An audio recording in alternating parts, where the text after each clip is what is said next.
If you are studying any book related to your academics, you feel zero interest in it because before it you are doing an easy job which your mind feels pleasure and wants to continue it. But how to get same feeling when you read your books? And for that you have to do a step by step process from scratch to build that kind of attitude.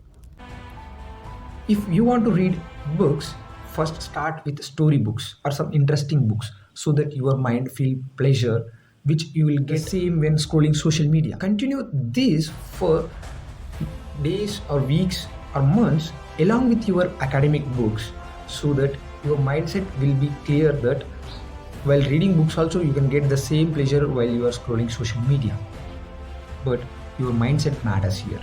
If you are in a state of mindset that you don't know about the topic, then your mind allows you to learn it.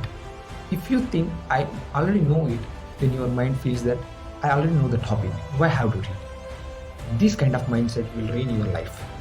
And in upcoming video we will discuss another factor that affects our brain to stop doing hard things so that you can